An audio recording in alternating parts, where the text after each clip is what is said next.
What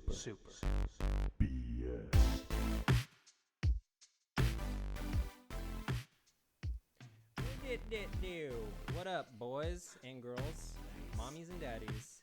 This is the old Stank Bank, bringing it to ya real crank. Not sure what that means, but I'm going to be moderating the show tonight, so... hide your kids, hide your wife. Hide your kids, hide your wife. Good luck to all you who have to listen to me all night. So, I wanted to just do a few quick plugs for ourselves. I want to make sure you guys are emailing us your thoughts and your prayers. superbs@gmail.com. Also follow us on Super Instagram. BS Cast. Oh my goodness. Super BS Cast? Yeah. Wow. At Guys, we're going to have match.com. to... At Match.com. Match.com. It wasn't a Gmail. Sorry, man. We had the wrong. We're going to have to edit that out in post, guys. superbscast@gmail.com. Instagram, superbsgamescast. And then Twitter is superbscast. Is that correct? Yeah. Okay. All right. Are we Couldn't on get them all the MySpace? same. What about MySpace? We are on MySpace. Okay. We actually are Tom now. Okay. Yeah. And we have superbuns.myspace.biz. It was a weird, very confusing one. He's not joking. So who is on my left here tonight? Who do I got over here? This is the boy you know and the boy you love. This is Brian Brank Broderson Wagoner III. Badooch. It's a lot of names. And none of them are true. And who do we have over here? My mom named me Janko. Well, he doesn't know how to say it. Yeah, I don't know how to talk either. It's Jankoa Josherson, otherwise known as Josh Peterson. Josh Palderson. Palderson. Schmalderson. Okay. And who do we have over here in this corner? My name is Thomas Sutton, and I am David's brother. Tom, What? Tom Wait, reviews don't Batman reveal movies. that.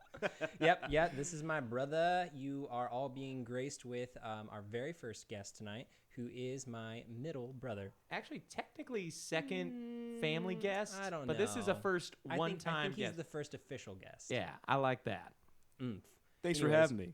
You're welcome. Glad you could make it. I know. Is that weird? It's like having your parents argue about you while you're sitting in the back seat. I'm used to it, so it's okay. Tom is my middle brother and is a super big gamer and a great friend of mine, and we're really super stoked to have him on the show tonight. So welcome, Super Tom. stoked to have you on Super BS. Happy to be here. Exactly. I think we're probably gonna call you Tank Bank tonight in honor of Stank Bank. Just one letter off of a Stank Bank. So Works for me. We'll call you We- Tank Bank. We are so original. We do original comments and comedy all week, every night of the week, okay? Tom, why don't you tell me, or Tank, why don't you tell me about just some games that you like to play in general? Like, what are you into? In general, right now, these days, I don't play much of the Zelda and the Mario games we did when we were kids. But Wrong. right now, Sorry. Sorry about interrupting and derailing. no, it's no problem at all. That's a demerit for you, Brian. This Thank is you. your show. Right now, Except tonight it's mine. So I'm more of a sports gamer. I've been playing Madden over the years. I'm still into Heroes of Might and Magic, though. I play that. It's a fun game. Which version? Which heroes? Might and Magic 3, complete.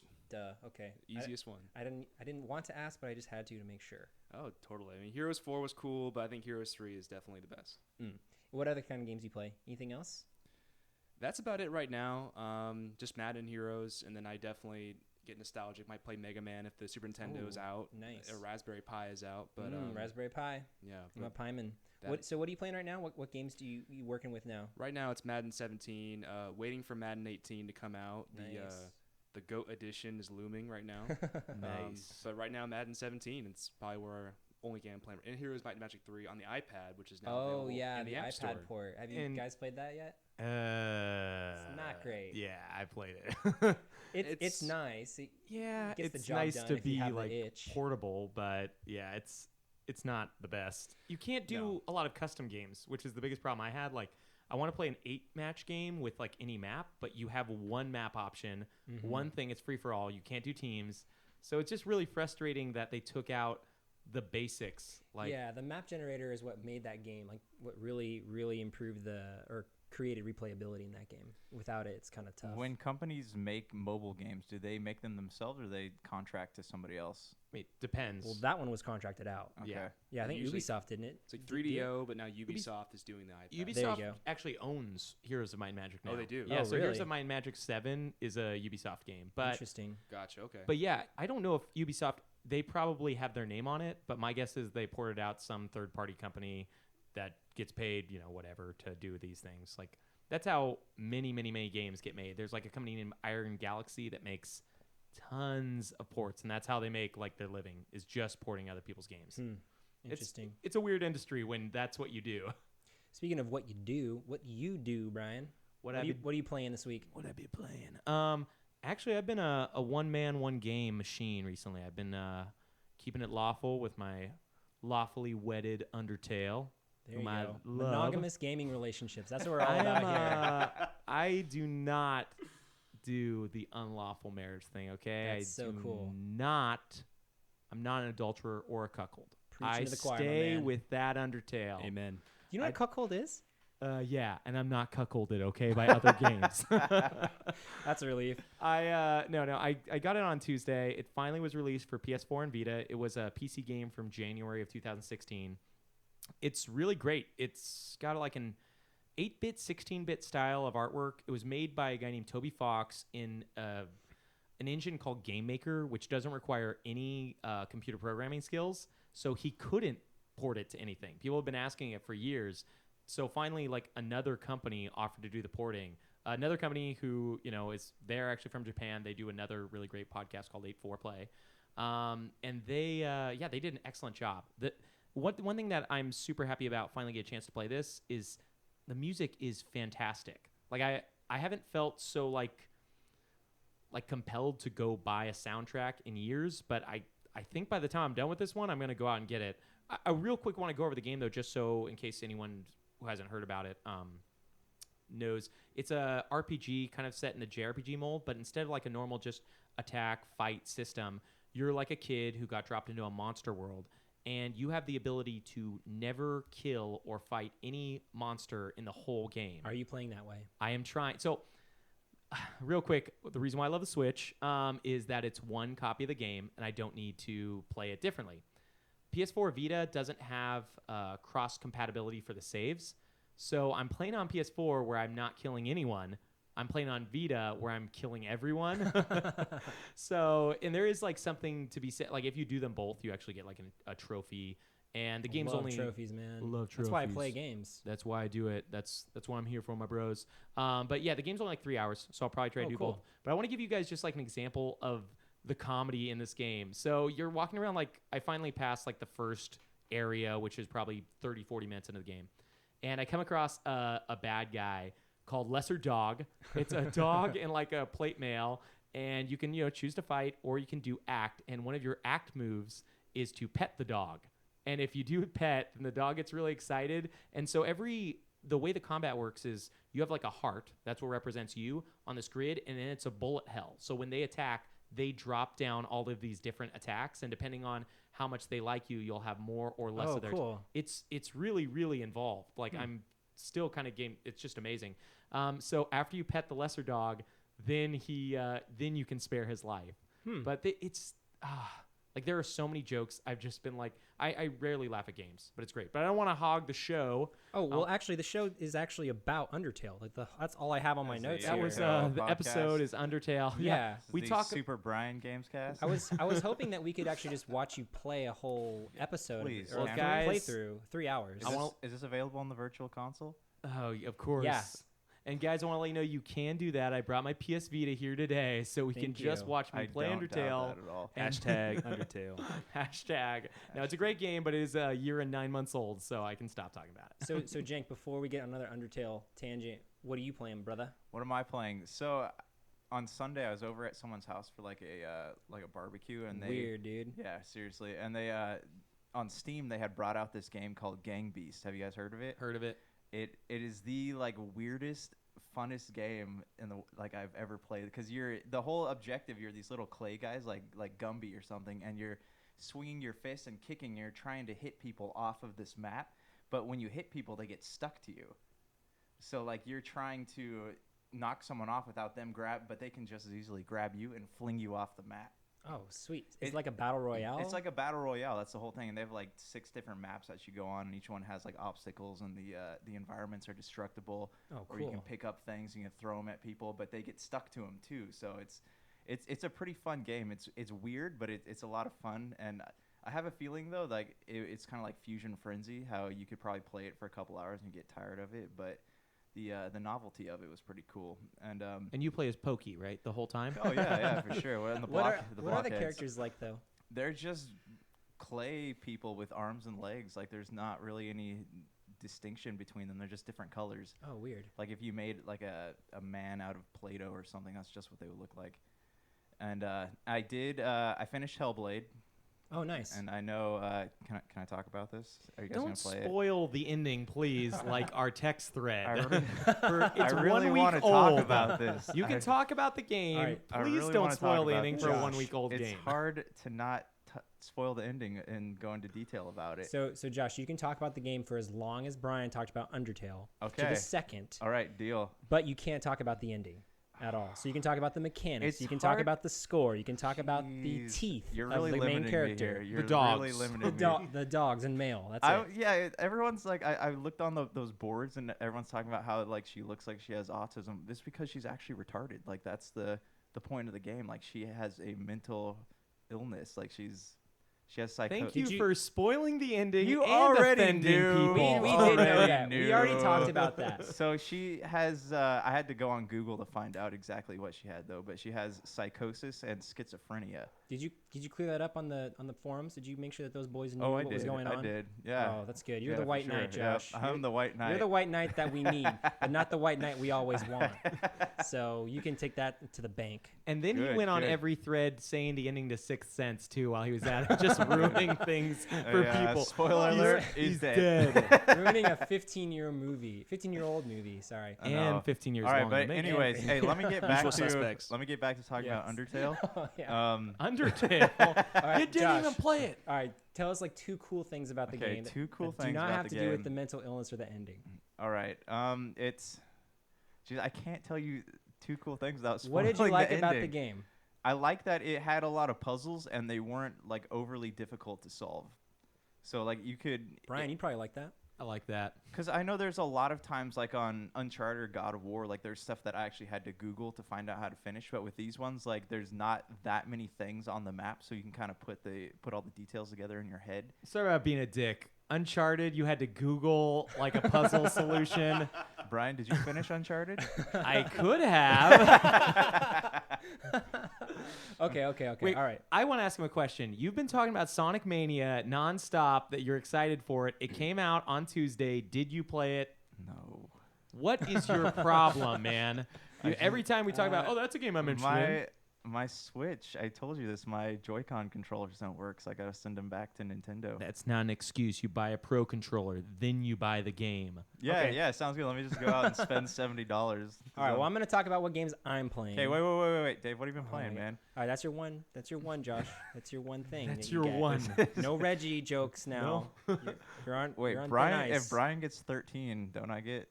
At Well, least that's half that a many? normal strike for Well, me. I mean, it's I kind of a play games handicap, differently. like in golf. You know, you have to play to your. Can I have a mulligan? One You can mulligan. choose another CEO from a different company who can visit us once this evening. That's true. One time. You hear Okay. that, Tesla? Okay. I'm gonna say what games I'm playing. That's not a CEO. This is a. Sorry. Okay, I'm gonna have to start enforcing my moderating skills here because I don't feel like I'm being respected. Sorry. We respect you. Okay, it's better. My authority. Respect my authority. Okay, anyways. I started playing Alan Wake, courtesy of Jank Bank. He let me borrow that sweet game. And I was really looking forward to just like a nice, like, you know, Rhode Island-y lighthouse, you know, scenic drive with the character's wife in the car, you know, pulling up to our new house, maybe seeing one creepy thing on the way.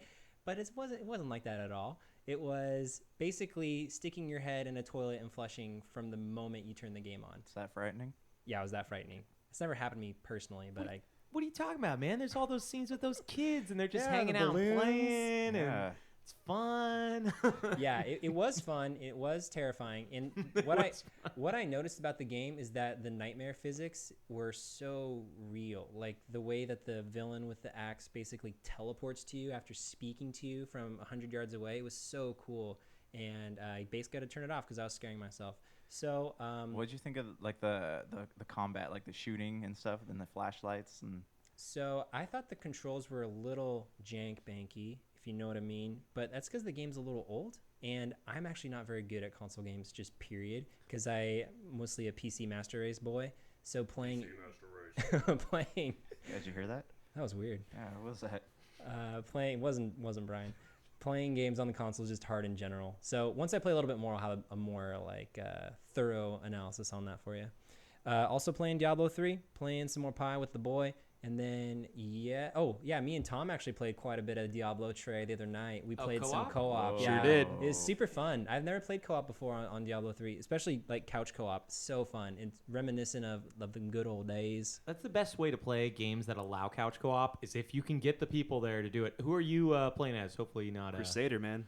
That's what I'm talking about. Your brother's got the right approach to things, okay? Okay, well, per my usual game rolling, I play the most evil character and the most holy character, just like in WoW. So I did roll a Crusader and get to Act 2 also. So where are you guys now together? We are still in Act 1. We are on the way to Laeric's Manor to go check out what's going on.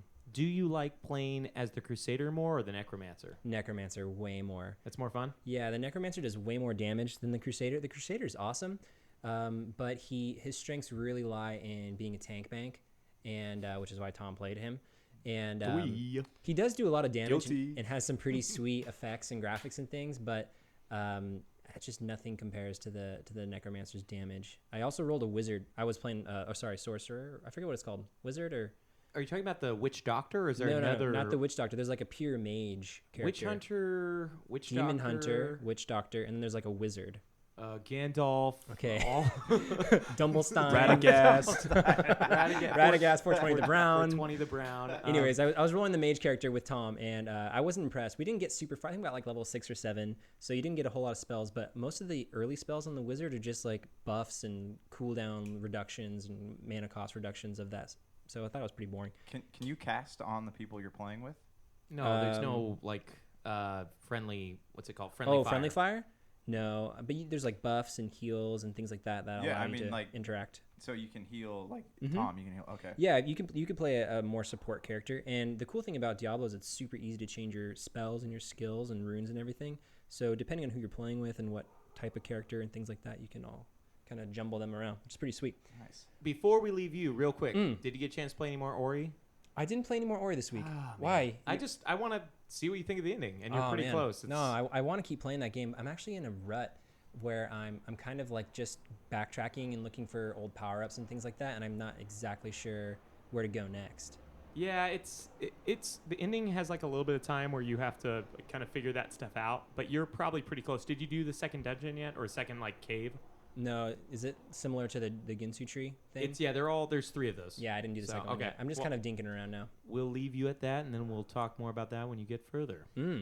Well, that was a fun little game sesh jaw chat, my boys. But I think it's time to put our pencils to the paper, if you know what I mean. Hell yeah. I think this is the second week annual, whatever that word is. Wannual. Thank you, Brian.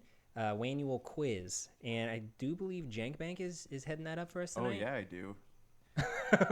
I am. Mr. Palderson, please let me know what this quiz is about today. I hope you guys studied. All right, so I was talking to someone the other day, and they had mentioned the Wii game Red Steel. Do you remember that game? Yeah. Okay, and they were like, hey, it was a launch title for Nintendo Wii. And I was like, how do you remember that? So I know you guys are Nintendo buffs, so I'm like, I'm going to test you guys and see if you remember the launch titles for Nintendo consoles. Okay. Oh, dude. So all you have to do is try to name at least 5, because Wii and Wii U have a whole lot. So are we doing from Nintendo all the way to Wii U, or where are we starting? Yeah, we're going to start Nintendo 64. So what are we going to do when we get to Super Nintendo and there's only 3? No. We're going Nintendo 64, we're going Wii, Wii U, and then Nintendo Switch. Oh, okay. These are just the questions, or is this the whole quiz and you're just letting us work it?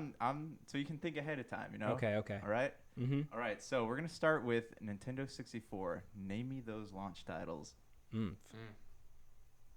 guys ready? Mm-hmm. I think so. Good. Tom? Could be a hard pass on that one.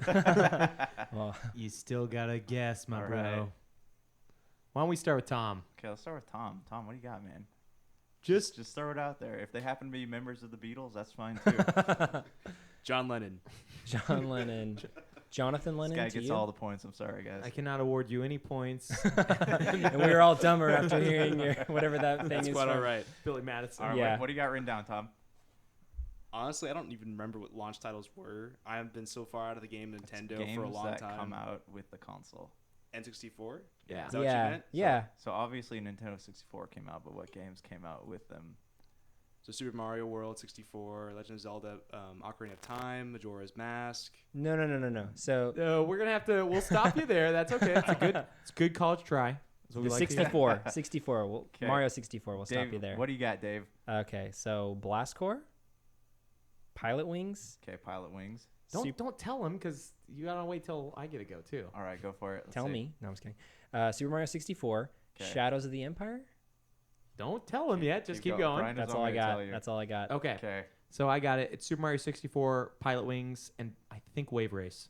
Oh, I almost guessed Wave Race. So it's FIFA Soccer 64, What? Pilot Wings 64, Okay. Star Wars Shadow of the Empire, What? Super Mario 64, Turok Dinosaur Hunter, No, Oh, that was not a dude. launch title. Wayne Gretzky's 3D Hockey. I am about to have to freaking pull. Okay, a but not phone right now out. because I don't want to deal with Okay. that. Hey, let's worry about Respect this the later. quiz, Brian. All right. We launch titles, so there are a whole lot. So just try to guess what you can. Are we skipping GameCube? Yeah, we're skipping GameCube. All right, what's next? What's that next, existed. Jenk? We launch titles. We launch titles. So them games that came out when the system was released. Right. Just want to make sure I understand you. Okay. Okay. Raisins Racing. All right. When you guys are ready, Do you want me to go? Brian, Yep. go for it. Nice. It's Legend of Zelda Twilight Princess, Wii Sports. I have no clue what else. Okay, Dave. So I almost put Legend of Zelda, but I was like, that just doesn't make any sense to me. But now that I hear it, I think it is right. I just did Wii Sports and I did the other Wii one because there's like two dopey Wii game ones that came out. That's probably true. Okay, Tom. I had Wii Sports too. Yeah, And that's it. didn't really have anything. Yeah, Legend of Zelda Twilight Princess probably too. Okay. All right. Here. so Probably. Did you probably. write it or no? Didn't write it. Here we go from Brian. we have Legend of Zelda, Twilight Princess, Metroid 3, Ah. Wii Sports, Red Steel. Sorry, I'm gonna have to call BS. I literally know that Metroid Prime 3 That's the name of our came show. out Hey, 2 years Brian. after the Brian, Wii launched. I got these answers from Wikipedia. All right. Oh my They never lord. lie on there. All right, respect the quiz. That's all. That's all I we can got say. Red Steel, That is a launch title. Tony Hawk's Downhill Jam, Madden 2007, Dragon Quest: The Masked Queen and the Tower of Mirrors, Super Monkey Ball, Metal Slug Anthology, Trauma Center, Elebits, Marvel Ultimate Alliance, Blitz the League, Rayman, Raving Rabbids, SpongeBob, and Cars. Oh my gosh, that is a lot of games. I'll let it slide this time, but I promise you Metroid Prime 3 was not a launch title. Phew. Well, I'm glad he gave you a pass this time, Josh. That would be really I don't wanna dangerous get fired from otherwise. It was Teaching on my about first to day. end, guys. I was Wow. about to hit. Uh, I'm like, I'm done with this. He's gonna walk out. Okay, Alright. so what do we got What's next? the next console, Josh? Wii U. All right, and go.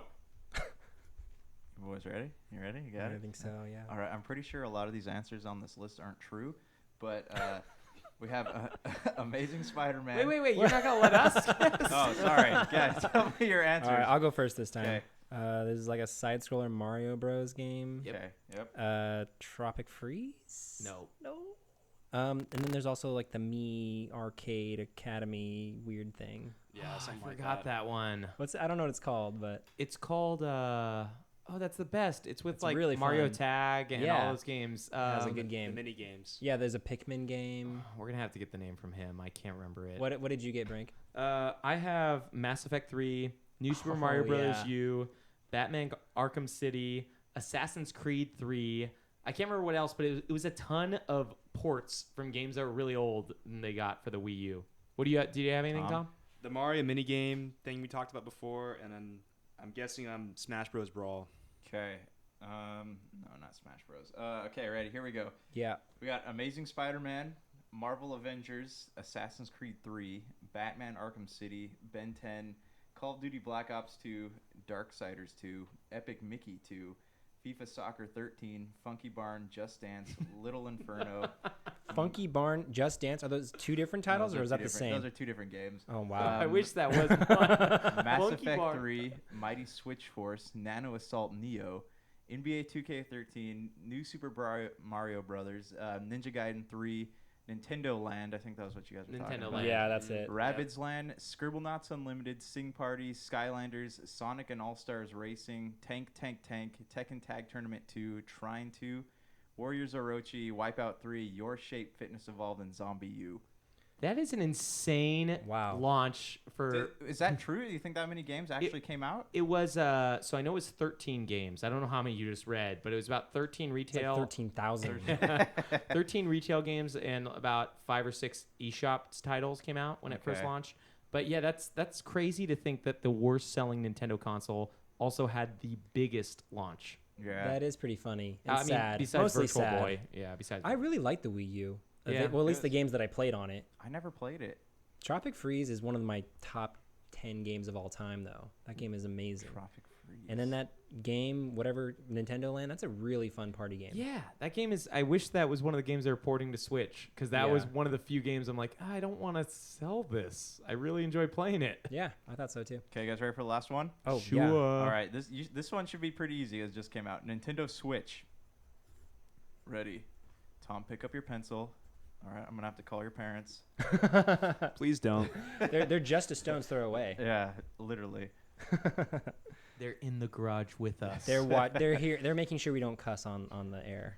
No cussing allowed, guys. So they say swearing because it's nicer than cussing. No swearing. No swearing. Oh, butts. That's okay. Just in moderation. Is nothing the right answer for this, Josh? Because I feel like that's all you guys cried about for like 10 episodes before, right? Yes, as long as Virtual Console's at the top. Okay. It's actually a trick question. There actually are Yeah. no launch titles for The Switch. The Switch isn't real. Yeah. It's actually a flatter Game Boy. More flatter. More flatter. I'm done. Are you done? I think so. There's one game I'm thinking of, but whatever. We can stop. Wrong. What? Who wants to go first? Tom will. I'll go first. The newest Zelda game is one. There you go. Comes Okay. to There you mind. go. Okay, you you got got the it. point. All right. That's it. That's the only legit one I got to. I got Zelda, all the indie trash, and then some anime junk. That's I all like how got. you put not I a mean, single title. Really, you just summarized every game that I came know. out on the Switch. I so know. Let me let me Full points for me. regale you Yes. guys with the games that came out on the Nintendo Switch. Let's Okay. hear it. There was I Am Setsuna, Wrong. Zelda, Legend of Zelda: Breath of the Wild, Also wrong. Neo Fast let him RMX, Bomberman, Shovel Knight, Snipper Clippers, Just Dance, Fury Farm, whatever. 1, 2. Oh man, what's that really dumb Nintendo game? You have it. 1, 2 Switch. Yeah. And I don't remember the last one, man. So you're missing Fast RMX. No, I put that Neo Fast Okay, RMX. Perfect. All right. I think you're just missing Skylanders and another Shovel Knight game. No, I said Shovel. Okay, yeah. Spectre Spectre of Torment or Torment Treasure or Trove. Treasure Brian, Trove. be specific. Oh, All right, okay. semantics. I'm sorry. I think Brank won. I think All right. Brank took that quiz. Hooray! I took the belt from Dave. Now I get all the goodies. All the goodies. Jank, thanks for teaching us those amazing launch Life titles. skills. Thanks for And enlightening us. And life skills. And life skills as well. You're welcome. All right, guys. Well, that was a fun first sesh. We're going to take a quick break, and we'll be right back after these. No, I'm just joking. All right, go ahead. If you're tired of sifting through flea markets for rare and unique games, we can help. Retro City Games in Henderson, Nevada, only 5 minutes from the Las Vegas Strip, has all your favorite gaming staples, classics, and a wide selection of rare games with new stuff always appearing on our shelves. Come in and chat with Nicole or Doug about your love of games and watch as they help you complete your collection or find your childhood favorite. And don't forget, Retro City Games loves trade-ins. So if you have any Nintendo, Super Nintendo, Sega, Xbox, PlayStation, or even PC games, come in and visit Retro City Games today. Welcome to the new metropolis of gaming, Retro City Games.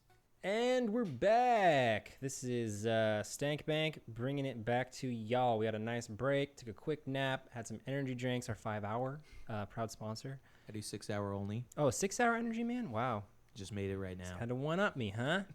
Anyways, I think I'm going to take us down to a little place I like to call Stock Corner. Stock and Dave. We don't have theme music yet, but we're working on It's it. a work in progress. Brian's generously contributed that beautiful work of art That for was a us. sax solo. So I don't know if y'all remember, but last week we did a pretty in-depth stock corner visit, and we talked about the plummeting market that was created by North Korea's announcement. Y'all remember that? Yeah. All right. So in the wake of that, we all projected what we thought various video game stock companies would be at a month from last Thursday. So just to reiterate what we all voted on, Nintendo, Jake said 43, Josh said 44, Brank said 45, and I said 44.34. That's what it'd be in a month. So right now, Nintendo's hovering at 41.23.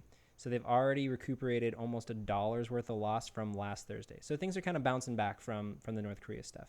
And I won't get too into the details of the Activision and EA, but long story short, both companies have bounced back quite a bit. So Activision Blizzard was at 60.21 last week, 61.37 today. EA 113.99 last week, and that's 16.47 today. And I think, Brank, you wanted me to start following Ubisoft. Is that correct? Yeah. Yeah. So they are trading at 12.85 today.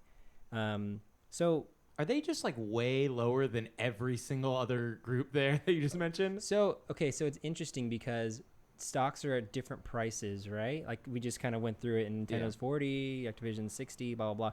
So the prices of stocks are set by the company. Yeah. They and then adjusted by the market. So even though a company's stock is relatively lower in value to like Activision or EA, whose stock is trading above $100, it doesn't necessarily mean that the company is worth less. Or, I mean, Ubisoft is a smaller company next to these other companies here, but it's not necessarily an indication of value, if that makes sense. So if Ubisoft only makes games, so do we see an increase like when they have an increase of product hitting the market? Yeah, I mean, that stuff is tied to it. Ubisoft is on the rise lately because I think they do have a lot of big games coming out, and they are a successful company. I know we do talk a lot of trash on the Assassin's Creed games, but it's still a successful company, and they're actually not for the most part, but about 10% of the company is still owned by the brothers, like by the head of the company, Eves and his two bros. GMO. Yeah, they own about 9% of the company, which is pretty cool. And you don't really think about that kind of stuff when you think about a AAA studio like Ubisoft, but it's kind of cool. It still has like a family thing going on. So real quick, I wanted to drop two stock-ish related news articles on y'all. So starting with Nintendo. Nintendo was actually sued pretty recently. Did you guys hear about this? Yeah. Over the design of the Switch tablet? Yeah, exactly. So this company called GameVice, they make these little hardware adapters that they link up to your phone, and it allows you to play mobile games a little easier on your phone. So there's actual buttons and joysticks and things like that. It's pretty cool. They filed the patent. I think it was a couple years ago they received the patent, and this was well before the Switch was even revealed, actually. So it's interesting because this design, this sort of like screen controller snap-on feature, they had the patent well before the Switch. So anyways, the Switch comes out, and Switch is killing it. Has I think they had a $1.4 billion in revenue this year, and so they're doing super well.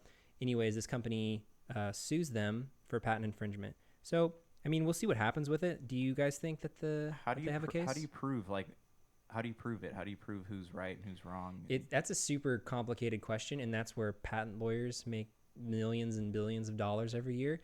They literally pore over the patent applications, things called prior art, which are things that predate the design of the patent that are kind of like just further proof that these people were developing and creating this idea before the other person.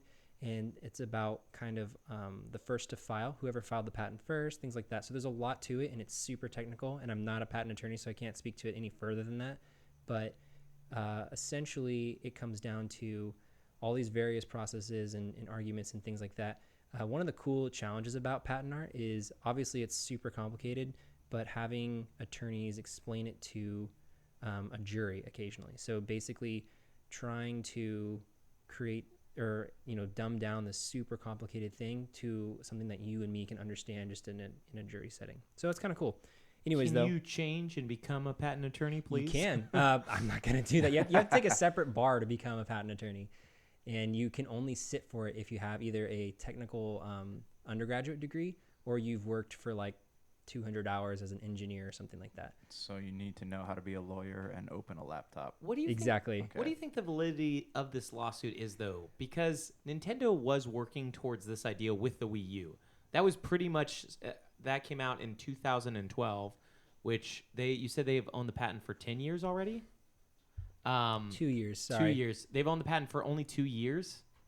Oh, because like the Wii U, the reason why it was like locked to the hardware, like the actual console that you hook up to your TV, is because it wasn't powerful enough to get the results they wanted. And we've just recently reached that. So I feel like this is one of the many lawsuits. Like this is going to music, which is non-game related. But when Coldplay was sued multiple times for Viva La Vida, like that, yeah, sure, you could prove that, hey, this melody had moments from, I think, Joe Satriani and a few other people like sued them. But at the same time, they could have just come up with it on their own, and it's just a similar concept. Yeah. Well, music litigation is actually super complicated, and also, like you said, just like almost subjective, because there's that age-old saying from the Bible and from the Beatles and almost everything else, there's nothing new under the sun, and it really comes out in music litigation, just like what you were saying. What do you think, Tom? We brought you on here just for this question. What do you think about this lawsuit? I think what you guys have said is really on point. I think especially with the music point, and I like what David just said about the new under the sun. That's definitely very true. You even see some artists out there copying their own work. You see someone like John Williams or someone like Hans Zimmer. They're excellent artists, excellent composers. They've been in tons of movies for everything you can name that's out there. They're big budget blockbusters, and you hear even similar melodies from movie to movie. So I think if they were bipolar, could they sue themselves? I think so. Is that a That's thing? the new law. Okay. Yeah. Well, anyways, I'm not really sure the validity of this case. Real quick, though, to what Tom said, you mentioned John Williams. We were actually watching a hilarious retranslation of Star Wars Episode 3, and Dank himself, a.k.a. the Lady Donna, who will be joining us next week back from the dead, ready to break some bread, noticed that in that movie, John Williams copied a melody that he used in Hook, which is like it's the craziest. Yeah. And he's been known to copy himself like plenty of times, but I just find it a funny thing because he makes all this stuff, and I would have probably done it as well because you're just making so much music. But it's just a really, really funny thing to think like, yeah, a person like totally pointed out that's the exact same melody from another movie, same composer. It's interesting. I took a music composition class or a soundtrack like composition class at Cal State. I'm a musician, but I'm not like a composer or anything. I just did it for fun. And it was super cool because the guy who did it, he composes a lot of scores for like Disney TV shows and commercials. He's not big time, but he is super successful at that niche of composing. Anyways, he was telling me that because we were actually talking about that one night about, John Williams and Hans Zimmer, they all repeat the same whatever.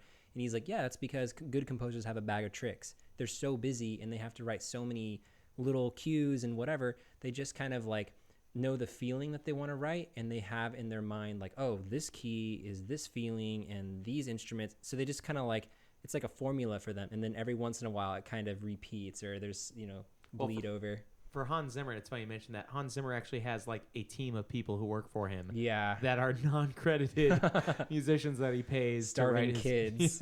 his music. Good old Hans. So anyways, that's the Nintendo litigation. We'll see what happens with it. It was just filed.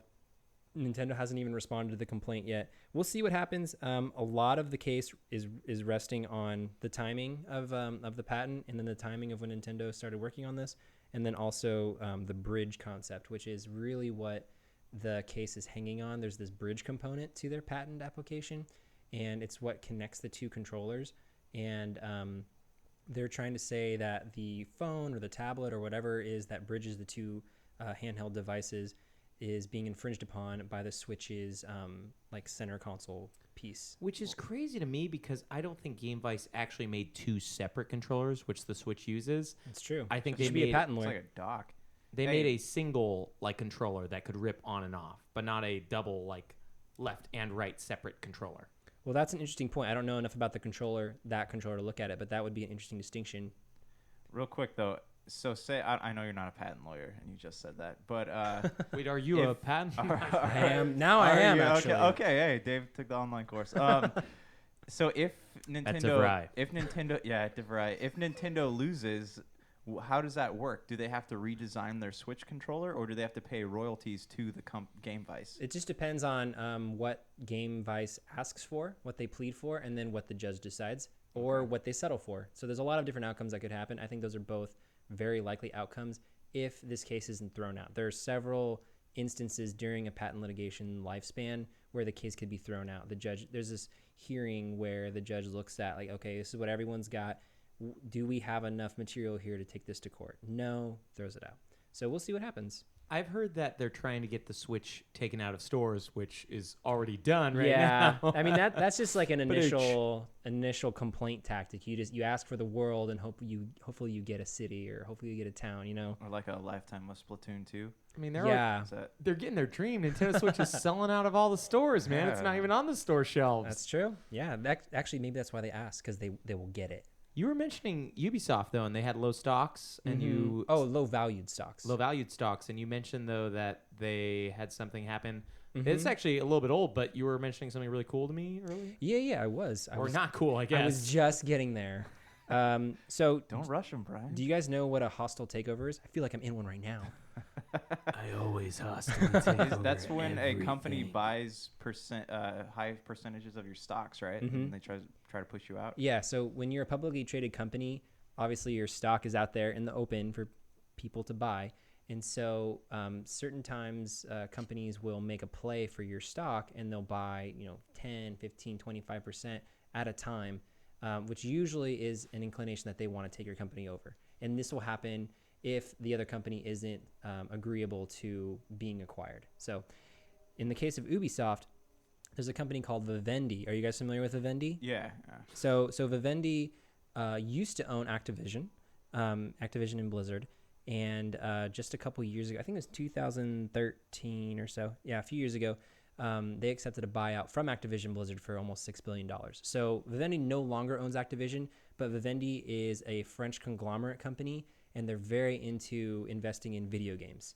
So video game studios. So currently, Vivendi owns 25% of Ubisoft, which is a pretty big portion, pretty big deal too, considering that the brothers we just talked about, they only own about 10%. So this company owns more shares than like the founding brothers of this company, which is kind of crazy. And another interesting aspect of it is under French law, if you own 30% of a company, there is sort of like a mandatory attempt that you have to take to try to buy out the rest. So it triggers your obligation, or in this case, right or benefit to try to take over a controlling share. I was reading this article about the one of the people who I guess owns or CEO of Vivendi or whatever, and they were saying that they are denying allegations of wanting to buy it, but everything you see takeover. Yeah, but everything you see them doing says otherwise. Yeah, no, it's interesting. A few analysts have been reporting that they are interested in gaining more ownership. I mean, Vivendi is they're business guys, and actually that's how Ubisoft, the brothers Yves and his guys, that's how they describe Vivendi. And I thought that was interesting because we always think of Ubisoft and like AAA studios as, oh, they're the financial guys. They don't really know what's cool and what's popular and stuff. But they, whether or not that's true, they see other people like that as well. Could be PR, but it's just interesting to kind of look at things from that perspective, which is... Well, to take this way back to, I feel like episode 14 or 15 or 13 even, we were talking about E3, and we all kind of enjoyed the Ubisoft presser, like their presentation at E3. And I think one of the most emotional moments was when the CEO of Ubisoft went on stage with all of the different development teams that he ran, like Michel Ancel and all the rest of them. And it was just kind of like a really cool moment. There were tears. I feel like Ubisoft is actually probably a pretty cool family-owned thing. And Vivendi may deny that they're doing a hostile takeover, but I believe Yves' brother owned a company called Gameloft. It was they did, yeah, the iOS makers and iOS app makers. They made a bunch of iOS games. And I believe Vivendi took them over. They own it now. Yes, they do. So they're probably gunning for Ubisoft as well. I'm sure you're right. Vivendi is a really weird company because, like you said, they own this company, they own whatever. but they're actually owned by a French water control company. What? Yeah, Vivendi is like one wing of this super massive. What's that company in Wally, Tom? By and Large or something like that. Yep, B&L. Yeah, B&L that owns the world basically. I feel like that is a contender to own the world someday. It's called Veolia or something like Fred that. Willard. Fred Willard. Oh, is that He's the CEO Oh of B&L. yeah, he's awesome. That's like GE and 30 Rock. Yeah. It's funny to me to see like these companies that just want everything, and they like Vivendi actually owns a really great game called No One Lives Forever. It came out the same time as Half-Life 2 or right around then. And everybody wants to see a remake, but they own it and they don't make games anymore as of now. So they technically own Gameloft. What will happen to franchises like Assassin's Creed or Rainbow Six or any of those things if Vivendi takes over? Will they keep Ubisoft people on staff, or do you think We they'll? don't know. Well, look at what they did with Activision Blizzard. A lot of people, well, I don't know about a lot of people, but some people contribute Activision's growth to being purchased by Vivendi. Okay. So Vivendi is a company that is probably mostly interested in flipping companies. Like they look at a video game company or studio like an asset. Hey, if I invest in this company, put some money here, put some leadership in there, I can make a profit. And they purchased, or they got all their money back and more when they accepted the buyout from Activision Blizzard, $6 billion. So that's kind of probably how they're going to view Ubisoft. So they would keep a lot of the lower level talent.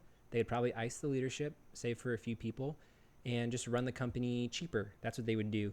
So what makes Ubisoft valuable as an asset is Assassin's Creed, is Rayman, is whatever, all the other huge franchises that we know and love. Tom Clancy. Tom Clancy. All of them. Yeah, they're all big. So they wouldn't ice any of those because that would be just like cutting off revenue streams. So to your point, Josh, you can sleep easy. Even if Ubisoft is hostily taken over, those games will most likely still exist, and probably more so. They'll probably be cranking them out even faster.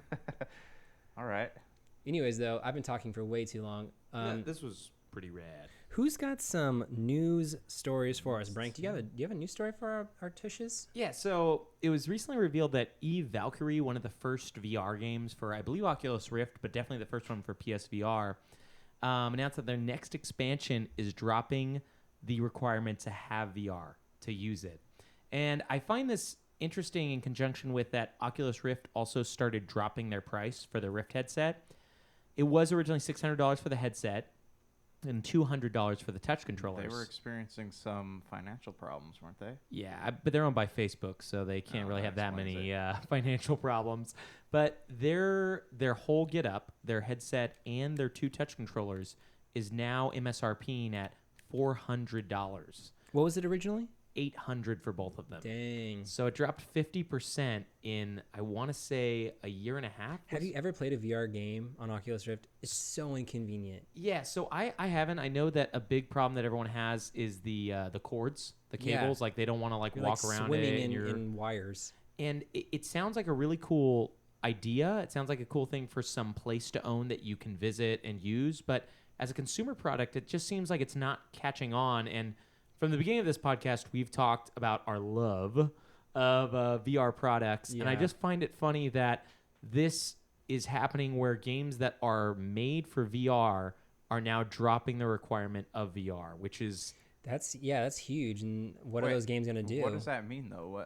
What do you mean dropping the requirement So of VR? if you want to play Valkyrie, a game that you needed a VR headset for, you can now. You don't need any VR you headsets. just plug it into your TV? I mean, Play you your just play computer? the game on your Xbox or your Oh, PSVR nice. or it's PlayStation isolating. or whatever. Are Yeah. they still going to support people who do have VR? Because that would be a huge slap in the face to companies like Oculus Rift. As of now, they are. But Interesting. what happens maybe 2 expansions down the road when it becomes too Yeah. expensive to run the VR headset? Do you think there's a trend like this is going to start happening with other like Sony VR? PSVR, I'm not exactly sure, but I did remember hearing the Giant Bomb guys discuss right when the Oculus Rift came out, and there was a shortage at the beginning. People were trying to get them. But the Jeff Gerstmann, like the head of Giant Bomb, he tried getting into a match of Eve Valkyrie online, and he couldn't find more than 2 players to play against. So it's a troubling sign. From what I've heard from the people who own it and love it, and we're hopefully going to have that guy on soon, it's an amazing piece of hardware. For bachelors with expendable incomes. And a who second room. Yeah, exactly. Who can have a whole room devoted to your VR. I mean, it's not very practical. Yeah, I just find it so. I was kind of mind boggled that this is one of the first games. Also, another game when the Oculus Rift came out was called Lucky's Tale. It was made by I can never remember his name. He was the face of Oculus Rift, but he said some pro-Trump comments, so he pretty much got ousted. Yeah, I remember that. Lucky Palmer, that's his Yeah. name. And I believe he was a part of Lucky's Tale's development. But anyways, Xbox One is getting Super Lucky's Tale this, I want to say November, Oh, cool. for Xbox One and Xbox One X. And it doesn't have any VR at all. No VR support, nothing. So it's just a strange thing to see something that everybody was like so gung-ho on, like, we're going to make this work. They had billions in investments going into this thing. Everybody was thinking that's how we'll watch football games in the future. And Yeah. and that still might be the case, but it doesn't seem like it's happening not there anytime yet. soon. You also, Josh, before the show, you mentioned that there was another game that dropped PSVR support recently. Well, it was a PS VR game that got canceled. It was the Prompto shooter that they had, the Final Fantasy. But are they going to keep their fishing VR game? I don't know. Like, I haven't heard anything about it 'Cause yet. that Like, was I supposed- know that's- at E3 it was playable, and there are people out there playing it, but I don't know. I haven't heard anything about it Yeah, since the then. girl ogling PSVR experience. Yeah, this new one though that they're it's supposed to be a fishing game for Final Fantasy 15 in VR coming out this November. I'd be surprised if they canceled that. I wouldn't be surprised if they canceled what you talked about because the negative press was abundant on Was that it one. was it just like sexist or something? Is It that what was you're talking just Well- so half of it was shooting Uh-huh. and the other half. Well, here, Josh, you can explain. I explained So way too much. Prompto's character in Final Fantasy 15, he's like a He's a womanizer? He's a womanizer. He's Yeah. obsessed with women, and there's like Cindy, the the Sid's daughter, Southern and girl? she just had like The babe. her bouncy bust the entire time, like the camera just focused on it. So I think Uh. that was a lot of the you can't have a game with Prompto and not have busty babes. See, in that's there an interesting somewhere. I think you topic. could easily have a game with Prompto and not have busty babes everywhere. The That Prompto is DL Prompto's character. The Prompto DLC probably did not have busty babes everywhere. I'm It just was a- wondering if they've made a conscious decision to do that because it's VR to try to like sell more. I heard that people in the E3 lines, and that was E3 2016, not this year's E3. E3 2016, people were like acting very strange when they did play it. It was uncomfortable for the people in the line. They're So like, Yeah. walking away crouched over. Or what were we it was, talking about? it's just dumb and stupid. Mother of God. So Tom, have you played any VR? You played that one weird horror game or something, right? I was at a friend's house, and our buddy just brought this VR experience over. It was just like when it was first kind of revealed. It took him an and hour to set it up. About an hour set up, and basically we got like the most like horror. Like one of the guys likes loved watching horror movies, loves being scared, so he put the Gabe from experience The on him. Office. Basically, yeah. And he loved it until the girl came out of like the TV. I've and never everything. played it. Have you guys played that?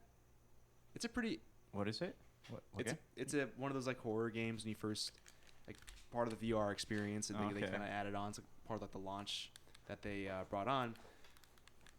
But yeah, it was a pretty fun game. I didn't personally partake in it. I've seen like video of it, but You didn't play it, but you watched your friends play it. I Were did. they jumping out of their chairs? how do Yeah, you- they actually whatever? fell out of their seats. How do you no, watch no your- joke. How do you watch your friends play VR though? Can you see Well- does it project on the You screen? can watch Can what you they're see? seeing. Okay. You're just not in there with them. Okay, got Yeah, it. like, you can actually see. You can go on YouTube and actually look these videos up if you really want to, as part of the VR launch when they first revealed him. But I didn't actually put the goggles on because I've heard it's actually pretty terrifying if you actually put yourself into it. But I've heard it's a lot of fun to do it though. What were the graphics like? Because a lot of the VR games I played are very low res, polygonal. Absolutely, I think I would say it's somewhere like N64 graphics, like you are in like a Mario 64. Yeah, type of that's what I world. got. It's still, but that can make it even more scary just because of how weird everything looks. Oh, interesting. Um, I haven't thought about that. If you guys ever watch the show Impractical Jokers on True TV, what they do is they put this guy, this VR experience, and they actually, when he takes the goggles off, they recreate the environment he was just in. And this guy is also super scared of little girls, like the Ring type of stuff. And so he takes the goggles off, and he's like, Uh-huh. "Oh my gosh! Like, look where I am." Is that the guy they always mess with? Is it? He's no, the bald guy. Is No, that- Murr's the guy they always Murr, mess okay. with. But You this- watched that show too, Josh? Yeah, I've seen it a few Awesome times. show. Yeah. But Sal is the guy who's like deathly terrified of like any kind of horror like theme that there is. One more quick plug I want to make about VR too is that you can kind of see with sports kind of hopefully coming along soon. If you go on StubHub and if you buy a ticket for your next gaming experience, Oh, you yeah. can actually hit the VR setting with an iPad, especially helpful. You can actually carry the iPad and you can actually see where you're going to be sitting and looking down the Whoa, field that's kind of from cool. where your Have you- seat would be. Have you guys seen at Disneyland? They've got a new building going up where you can actually they have QR codes and you scan like they have posters for old rides and you scan it. That's Whoa. right. You can go home and it's like a VR experience of what the ride used That's to be pretty like. cool. Yeah. But real quick though, these are different experiences because you can run them on an iPad from the actual VR headsets you need.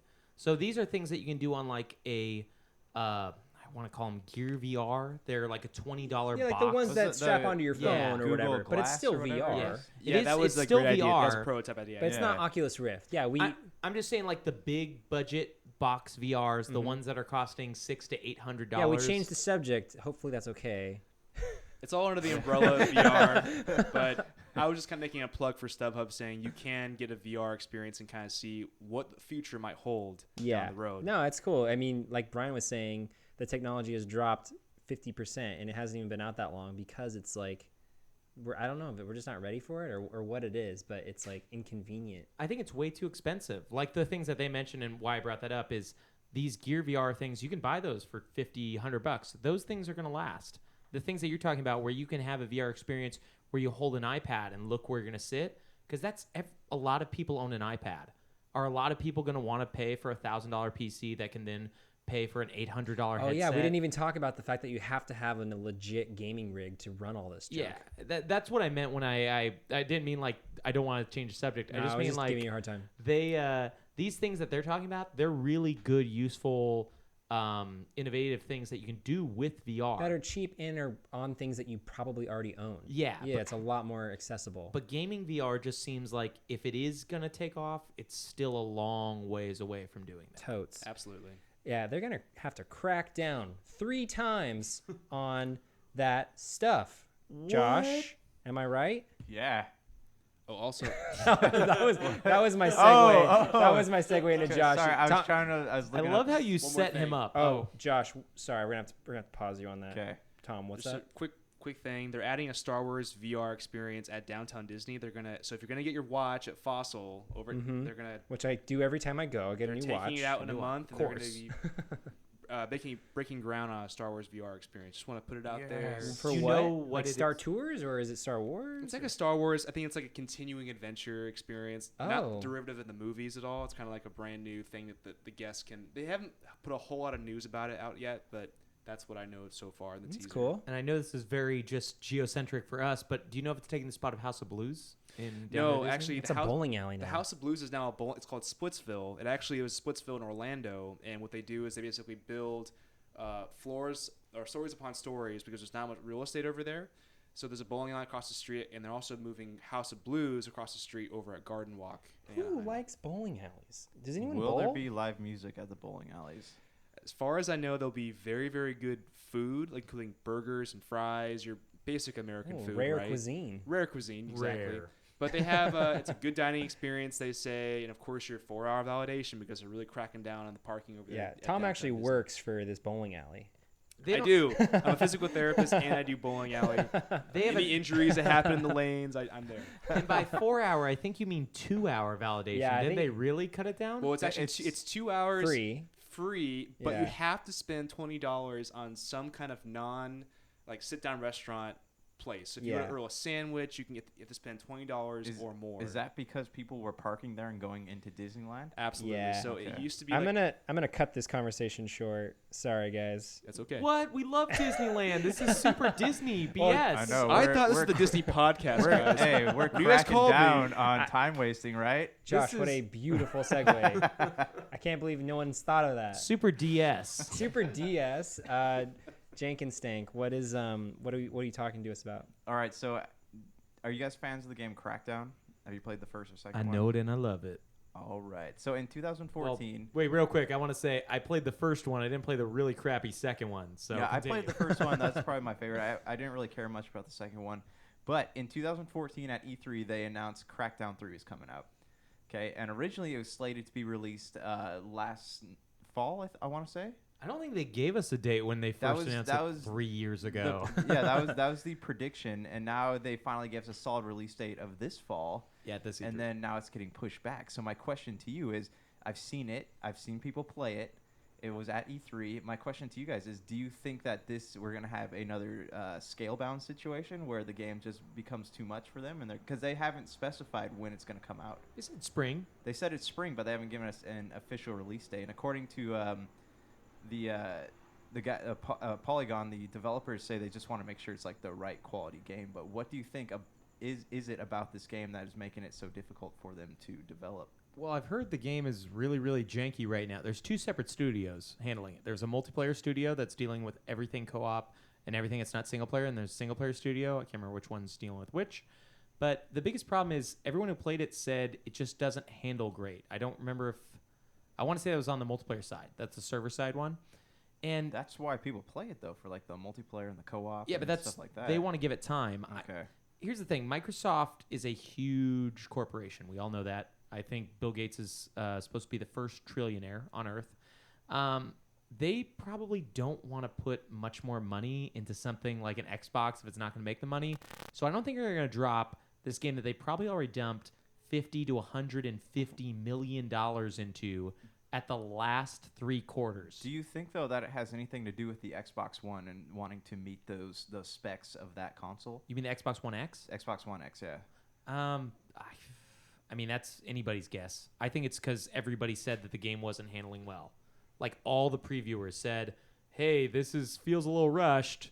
They should wait. And the first article that announced it said, hey, they seemed like they took the right idea and actually waited.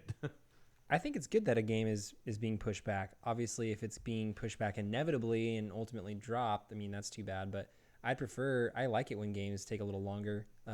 Like the Blizzard polish mentality. Right. I mean, it should. If they need to take time on it to make it better, that's one thing. But I don't think that they should be announcing games and then taking 4 or 5 years to put them out. That's something we've talked about on the show before. Just like over Andy or Eager Andy jumping the gun, that sort of thing. I'd rather just not hear about it and then find out about it a month before it's actually going to release. Shigeru Miyamoto said that a good game will be good when it's finished. A bad game will always be bad. So the idea is that's a good saying. If you ever come out with the game, you'd rather have it be good than just make the game and then it's terrible. That's true. Right. That's a good point. Quality over quantity. Exactly. Josh, are you looking forward to that game? Yeah, I mean, I want to play it. I'm interested in playing it, but I don't want to play it if it's going to be bad. So I mean, I'm down for waiting. I just am curious, like, why it's taking so long. I guess is the question. Which studio makes it, or which studios? It's a Microsoft Studios game. I cannot remember which. They have like a dual joint studios working on it. It's an incredible game though because the multiplayer stuff is handled with their cloud processing, which they totally talked up when the Microsoft Xbox One came out because I think Microsoft has the best cloud services out there. They own Azure. They originally owned something else, but they had to change the name because it's Regent Games and Sumo Digital. Oh, Sumo Digital. Are they doing the multiplayer or the single player? Yeah, they're doing the multiplayer. So Sumo Digital they're another one of those hidden companies, like I mentioned earlier, that makes tons of games and ports, and nobody ever hears about them. They're like hired by EA and all the other companies to finish stuff. Okay, so it says here it's supposed to run in true 4K. So I mean, maybe that's what's taking the extra time. I'm just curious. I don't know. Like, I know the last time we were waiting forever for a game, which was Scalebound, or that was me personally. It got the I think you were the only one. Yeah. Hey, it did look cool. Though. I would have liked to see it come out. Do any of us own 4K TVs here? I don't. Donna does. Yeah, Donna does. So I think he was mentioning getting an Xbox One X. It sounds awesome. I'd like one just for the speed of. It's supposed to increase load speeds.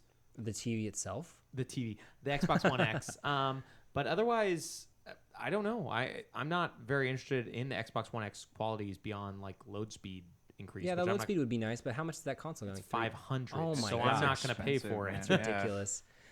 Tom, what can you tell us about the next big game? I know we've been waiting so long. It's maddening. It's maddening. Madden NFL 18. Now you guys know that EA Sports is putting What out. is Madden? What is Madden? joking. John Madden, the broadcaster. It's a hockey What's game. a football? It's like The game soccer, football right? is played with. Okay. So football sorry to cut you off. Americano.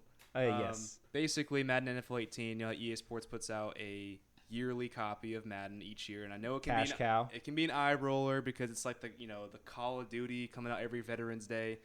But this one promises to be different because it employs something called the Frostbite engine, which is used by EA company for titles that you guys may know: Star Wars Battlefront 2, and you have Mass Effect Andromeda, things like that. Our favorite game. Actually, Dank mentioned the specific engine on the last episode he was on. Oh, really? Yeah, it was a problem because they had to make Mass Effect Andromeda for the Frostbite. Real quick, I don't want to interrupt you too long, but go ahead. You'll have 20 minutes to interrupt you, No. and then we'll get Go ahead. right Yeah, back. then you'll be able to finish. Right Just- back. Frostbite was created by DICE, the creators of Battlefield 1, Battlefield 1 and many other games. But I Right. just want to throw that in there because yeah. it's a crazy impressive engine. Yeah.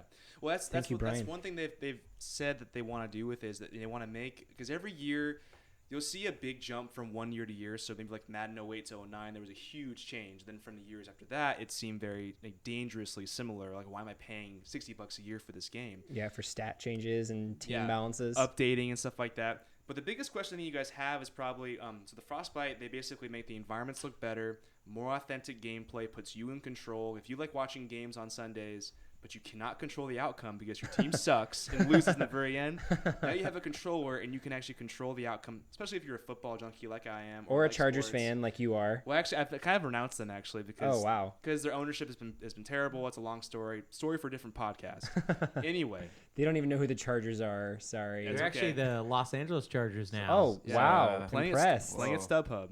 But I've just become more of a fan of the game. No emotional ties. It makes it way more enjoyable. So for Madden, you guys have heard of the GOAT edition, correct? So No, Yeah, what is from it? the post that you... from the post that I put out. So the GOAT refers to How many goats there are in the game? It's a goat simulator. Exactly. Exactly. But it's not Goat Simulator, the game, right? No, it's a simulator of the They simulator. keep the field trimmed, right? Actually, yeah, exactly. Actually, there are 5 GOATs in this game. Actually, you mentioned it. GOAT basically is greatest of all time. So Tom Oh. Brady has been referred to as the greatest of all time because he just won his 5th Super Bowl championship last February. By cheating. He's gonna run out of fingers. Yeah, can you Bill can you- Belichick Film School. Can you set the football deflation levels? Is that a thing? You actually can PSI adjustment Okay. and things like that. Wait, you really can do that in the game? I'm just kidding. Oh, no. they're hilarious. What the GOAT edition offers is basically they've done things like Madden Ultimate Team, which basically you assemble your dream fantasy football team on. You can actually play it. Basically, you pick from one of 5 players who are considered all like GOATs. So Who else? Who are the other goats? So Tom Brady, you have Ray Rice, you have not Ray Rice, sorry, Ray Lewis. I don't say Ray Rice. Jerry Rice. You have Deion Sanders, and then a few others that or only 2. Or whatever. Gandalf. Gandalf the Grey, and Gandalf. Radagast. Is Brett Favre on there? I don't think he's one of the GOATs, no. Oh, okay. Because he's had so many bad records recorded. Yeah, and so the, many about good John records. Wrangler commercials. Yeah, Jonathan Wrangler, Madden. Jonathan Madden. Well, and also in addition to the GOATs, you can also pick any favorite player you have from your favorite team and basically start your own career and franchise from there. That's pretty cool. Yeah, so they offer a couple of different, basically improved franchise and career modes because they've just been kind of slapped together the last moment. Oh yeah, we got to do a career mode, so they'll Yeah. kind of throw you a little mode there. So basically, you follow your team as they go on live throughout the season. So you play like one team a week, and you make the preparations and the draft picks and things like you would do normally, but it puts you in control. So it's like a manager simulator, and you get to play as well. Exactly. So they've been Okay. doing this for a couple of years, but it just hasn't been what players want it to be. But it's been improved, and now you can take control of players who are considered the greatest at their positions and go from there. So why? Okay, so this feature's been in the game for a while. This like team management simulator, but why hasn't it been up to snuff? They just have been making it's very, very simple decisions, very rudimentary, very elementary. It's like, do you want to do this or this for your team? It's like you pick yes or no. So now Yeah. it gives you way more control. The best part about it is probably managing a player and then leading your team to a Super Bowl. That's probably the biggest point of the game. Tom, did you get a read about their story mode? I guess it's really, really good. It's 4 hours long, but it's really kind of an emotional. The long shot, Yeah, I heard it's great. it's pretty awesome. It's actually narrated by Morgan Freeman? not Morgan Freeman. He narrates Uh, everything. But it was actually put out by Spike Lee. Spike Lee actually helped design the storyline, and you basically follow the story of a player who has almost no shot to make it in the NFL. comes from humble beginnings, and you basically take control Invincible, of it. right? With Mark Wahlberg. Yeah, I was just gonna say that. Vince Papali, yeah. Or the Tony Danza movie, Philadelphia field goal Yeah, kicking, right. garbage picking, Right, whatever. the garbage man who joins the Philadelphia Eagles. Eagles have been in a lot of Disney movies. I feel Yeah, like. there's also a sunny. It's always sunny in Philadelphia. There must be some truth to that legend because I feel like there's a lot of shows that play on that. The Eagles, Anyway, sorry. Eagles are a very snake-bitten, heartbroken team, like the Chargers are. Like no championship, so it's like they're very lovable losers, if you will. So it's easy to make films about them. But yeah, basically you're following the story of a player who has almost no shot to make NFL, and you play in his quest to make it. It's kind of cool. Also, the GOAT edition, when you pre-order it today, you can actually get it 3 days early, and that's why it costs $80 instead of $60. Whoa. Because you're getting improved modes in the game, as well as you're getting it 3 days early, plus a few more benefits as well. But those are just $80. $80 for this game. Yes. So much. This actually is something we talked about a long time ago, but it's still interesting today. Do you guys think that's a cool thing to do? Charge people more money to release a game early? So Microsoft does this all the time. Forza Horizon 3, you pay $80, you get it 5 days early. Gears of War 4, you pay I think it was $80 or $100. You also get it 5 days early. They have a program called EA Access on Xbox One where I think you get it maybe 10 days early, but it's just 10 hours. That's correct. So you can get it like 7 to 10 days early, which is going on as we speak right now, and you pre-order it with the EA Access program. You basically it's like $5 a month, and kind of go from there in the subscription, and basically you play it 10 hours. So if you are playing it, definitely make sure you're closing out of the game if you quit. Otherwise, timer keeps going, and you get full access to the game too. So you get a real opportunity to see, do I want to buy this game? Does this game live up to the hype to bring Madden glory back, and to basically get people who aren't necessarily sports fans into the game Madden? Because I believe Madden, since Madden 09 what they do is more adaptability. So the game adapts to you and your playing style, forcing you to critically think what plays do I want to call in this situation, so you don't use the same 5 plays, because it gets boring after a long time. It's not blitz after all. Exactly. So the defense actually adapts to your playing ability and what your plays you're calling. Yeah, it's so more strategic than just manipulating. So Exactly. let me ask you, as a Madden fan, I always talk to people and they say, I'm not going to buy the new one. I'm just going to make all the player trades. So what is it about this new one that would keep people like going back to it year after year? I think with the improved graphics and environments, the authentic gameplay, and making it true to what you see on TV on Sunday, they've really done a great job in improving the broadcast too. So the broadcast used to be very fragmented conversations. It was very add-on and very like pre-recorded and everything. But what they do is they update the broadcast every single week. So they're bringing up relevant topics. That's pretty cool. Okay, Things yeah, you haven't pretty heard before. Huh. The weather and everything too. Even as the game begins at 4 o'clock, if you set it at that time, the game will look like it's 7 o'clock by the time it's over. So the sun position wow. changes. Oh, nice. And also from the previous Madden, the players look more realistic. So if your quarterback got sacked 5 times during the game, his jersey will be very dirty. It's going to be very the helmets are dinged. So, and the movements too. The torso has been the biggest curse of Madden for a long time. They're just kind of running with a straight torso, but now the rotations are very fluid. They're very human-like. It just has become a better experience. Gang tackling too has definitely improved. Okay. But this is one of the third year releases, right? This is like projected to be a big improvement. So Josh, I think to your point, what's going to make somebody buy episode 19 or whatever, Madden 19, as opposed 18, yeah. Yeah, or it also begs the question, why don't they just do like software updates or patches to do I was about to ask that same thing. It But- should just be called Madden. Yeah, And exactly. then sold with team rosters for It 20 to 30 seems bucks. like it's more of a money thing. No, it though. totally Yeah. is. $60 yeah. a year guaranteed Yeah. for all the Madden population. It's like, why not? I feel like they sell like in the tens of millions of these games. it's the same too. people buying them every year. Like, Yeah. maybe That's exactly it too. You're right. the way that Tom was describing it makes it sound cool. I would never get it, but if I were to get a sports game, I think I would get that because it sounds cool. So maybe they will reach a new audience. And that's the whole point too right there, is they're hoping every single year they can bring on more people. So for example, I'm here sitting talking to you guys about Madden, how cool Madden 18 is supposed to be. that maybe one of you guys will go out and get it, and then you guys will word of mouth from there. But you're right. People like me are gonna buy it every single year or get it for Christmas every single year. Yeah, you'll get it no matter what. And keep playing it. What if it ain't broke, don't fix it. But while they're doing that, they're also trying to improve. So you've seen previous Maddens, they use the same technology. Then they have a breakthrough year like this using the Frostbite technology. They're hoping from there they can catapult something else. Do you think like the player covers add like a level of collectability to these games? Absolutely. Absolutely. I think with Rob Gronkowski for the Patriots last year, especially with Tom Brady and how a polarizing athlete he is, he's going to get a lot of attention from his fans and also his haters too. But they kind of go from there. So I have the really important question that all the listeners are probably begging to wonder. How many butt tackles can you do after the play is finished? Butt slams, you mean? This is Blitz 2018, right? I wish you could do that, but I'd have to say 0 because. So wait, how many on fire plays do you do? No question, NFL Blitz is probably better than Madden will ever be. Let's just get that off the table right The now. 64 version, right?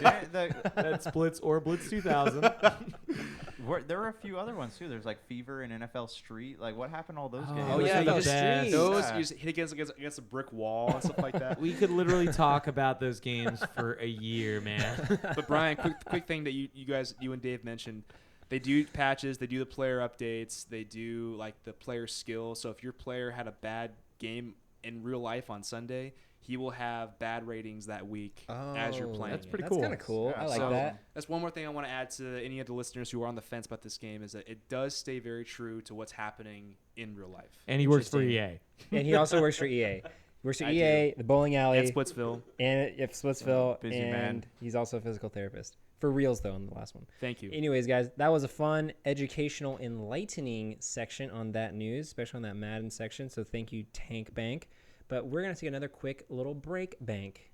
Hey everyone, venture into the pop culture cosmos today, where you'll hear our conversations on different topics within the world of movies, TV, video games, comic books, technology, board gaming, and more. You'll also get a taste of some of our other shows within the cosmos as well. So come on and join us each week as we delve into the pop culture cosmos. Welcome to the Pop Culture Cosmos.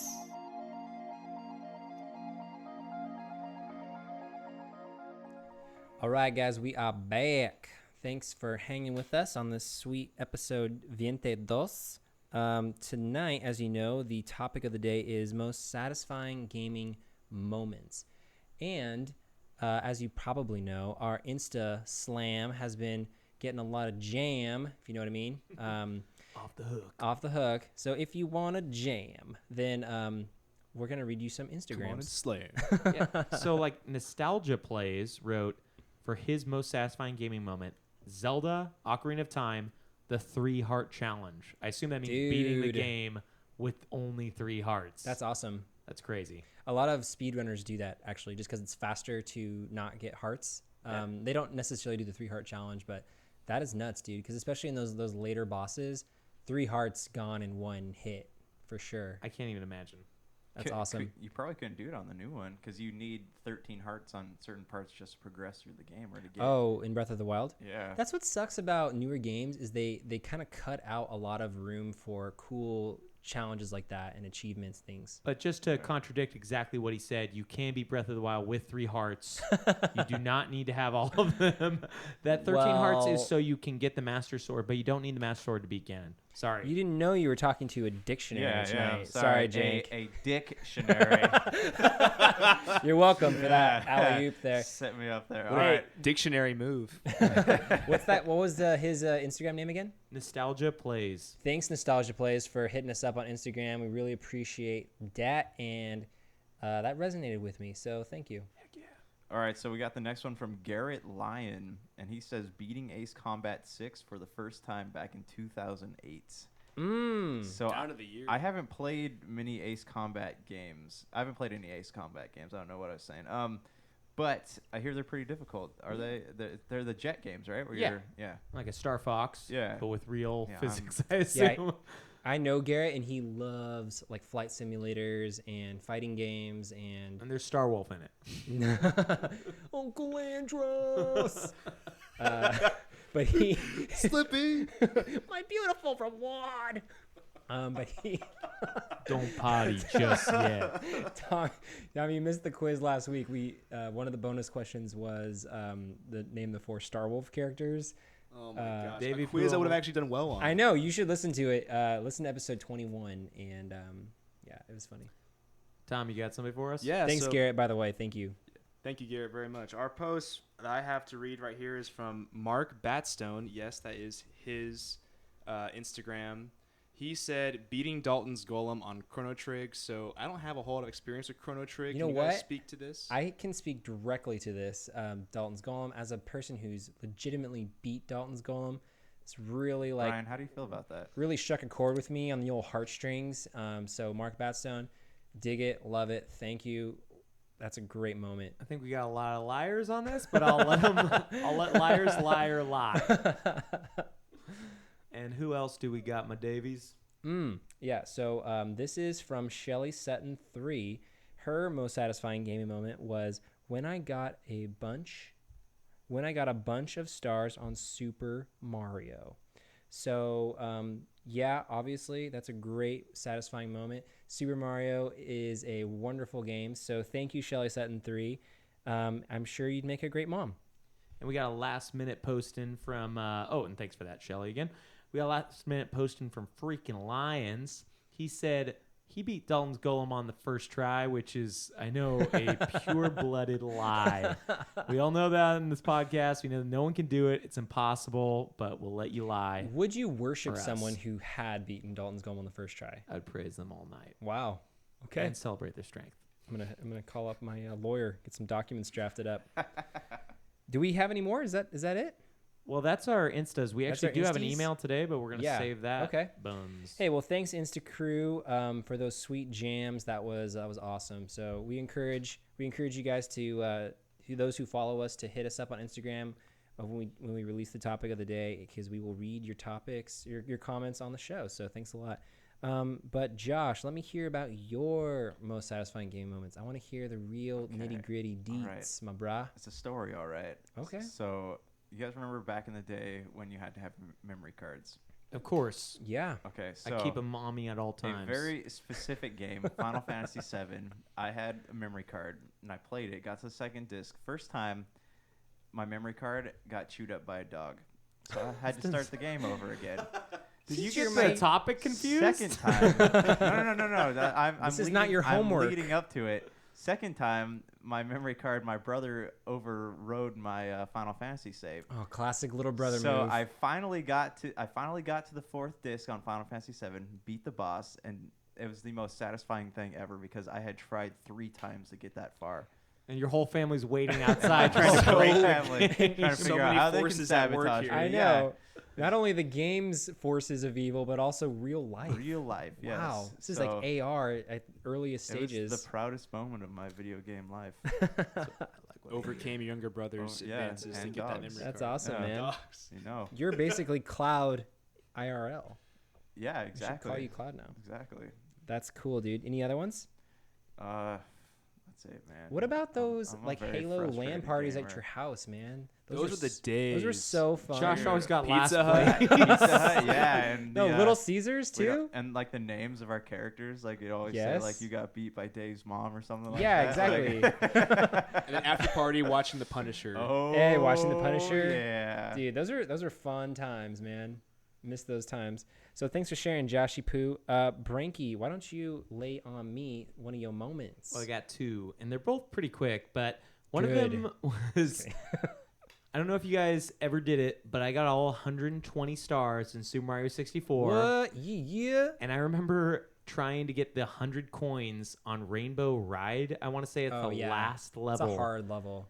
I remember it took me at least 10, maybe 20 tries. And I remember finally getting that star, taking the cannon and seeing Yoshi and thinking, I did it. I beat this game. That's one of my favorite games. Yeah, Like, it's an awesome game. I played that game so many times. That and then the first game I ever remember beating was Sonic the Hedgehog on Game Gear. Dude, Game Gear. Yeah.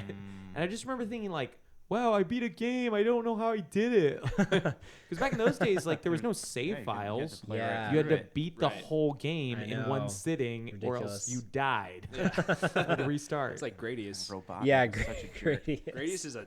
Oh my gosh. I've that's never fun. beaten. Don't get me Gradius. started on Gradius. I can talk about Gradius all night.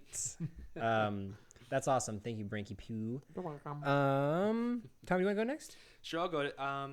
My top moment probably that came to mind right away was Zelda's Majora's Mask for 64. It's a really tough game. I actually had to get the strategy guide, which can be considered a cardinal sin, but we didn't care. Depends on what household you're Yeah, raised our in. household, you had a strategy guide. It was like, it took the fun away of trying to beat the game.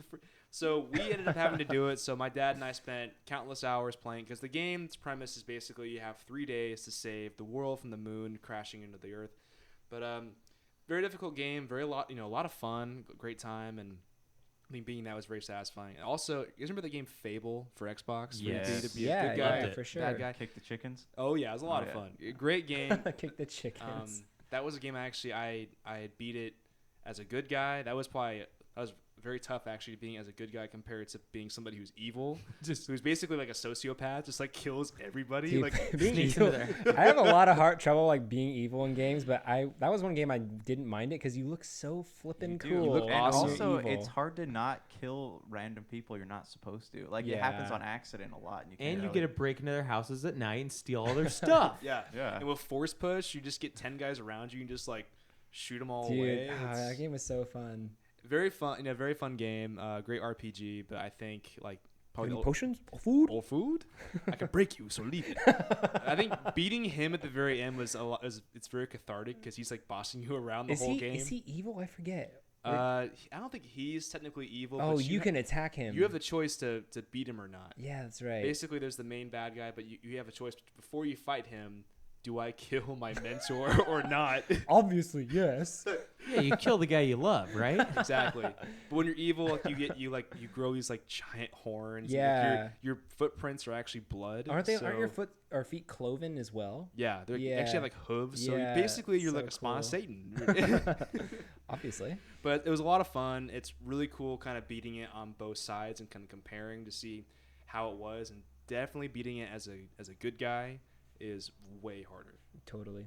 Thanks for sharing. So I got 2 ones as well. So my first one was beating the Mass Effect series on Insane and getting all the outcomes that I wanted. The most like the microwave version of that is Mass Effect 2 on Insane, getting through on Paragon, and keeping all the dude boys that I wanted to keep alive. So Mass Effect 2, the end sequence is probably one of my favorite moments in games ever. I just love that moment. That's awesome. My my other most satisfying moment is from World of Warcraft, which some of you guys have played a little bit of, right? Yeah. So I dabble. I got dabble. level 55, Pally. Yeah, there you go. So in the Burning Crusade, there were a lot of raids, and I didn't really raid a whole lot in Burning Crusade. I was more focused on with Max and Nate and Grant and those guys. We played a lot of Battlegrounds and Arena, which was super rad. Anyways, PvP. But there was this like really small window of time between the Wrath of the Lich King being announced and released in the end of Burning Crusade, where they dumbed down all of the boss fights and they quartered the health of all the bosses and whatever. So it was like you could run all these big huge raids that you needed 20 25 people to, and all the like crazy gear to down. Anyways, like we didn't have any of that. So they had made that game change, and we were like, oh dude, let's do all the raids tonight. So we basically raided with like a random group of people from 6 p.m. like the moment that Max got off from Golden Spoon to 5 in the morning. so I love the golden spoon. Leroy. So anyway, yeah, Max was working at Golden Spoon just down the street, and he's like, yo guys, just get off the spoon. What are we doing tonight? I'm like, oh, they just did this, like raid thing or whatever. Let's play some raids. He's like, all right, got my laptop, got some Golden Spoon that I jacked from work. Let's go. So we basically ordered pizza. We got deli news, and we played WoW till all hours of the night. and had Sounds some. like almost 12 hours there. Dude, it was so freaking amazing though, because we were downing all these bosses. We did all the raids, and got a lot of sweet gear. Super fun. Could you guys finish Dead Mines though? Because that's a hard one. I've Yeah, done that a couple times. Dead Mines gave us some trouble, but we got the player's guide, so phew. But I actually own the World of Warcraft player's guide like an idiot. I didn't even know there was one. There is. That's so amazing. Yeah. This is how you loot a corpse. This is what you do when you turn level 2. This is how you make monthly payments for your online service. That's what it's really about. I love it because there's a World of Warcraft player's guide, but because the game gets patched so much, it's pretty much irrelevant almost instantly. They send you like inserts to like staple into your player's guide every Tape week. these pages. Here you go. Tape these pages right where we tell you. Sorry, I'm almost done. The very the highlight of the night was Max didn't have a car because he got dropped off at work, and he's like, "Oh, hey man, can you drive me home?" So it's like 5 a.m. and we've been playing like all night. So I'm like, "Yeah, okay, all right, I'll drive you home." So I drive him home, and I don't think anything of it. I just like drop him off, and then I leave. But he didn't have his keys with him. He left his keys in my room. Oh my god. He left his keys in my room, and he tried calling me, but I didn't have my phone on. I don't know what it was, but he tried calling me. I didn't answer, and so he broke into his neighbor's house and slept on like his friend's floor for the night because his house was locked and like he just couldn't get in, and it was 5 a.m. So he just crashed for 2 hours on his friend's floor, woke up, and then let his dad let him in. Was his friend home?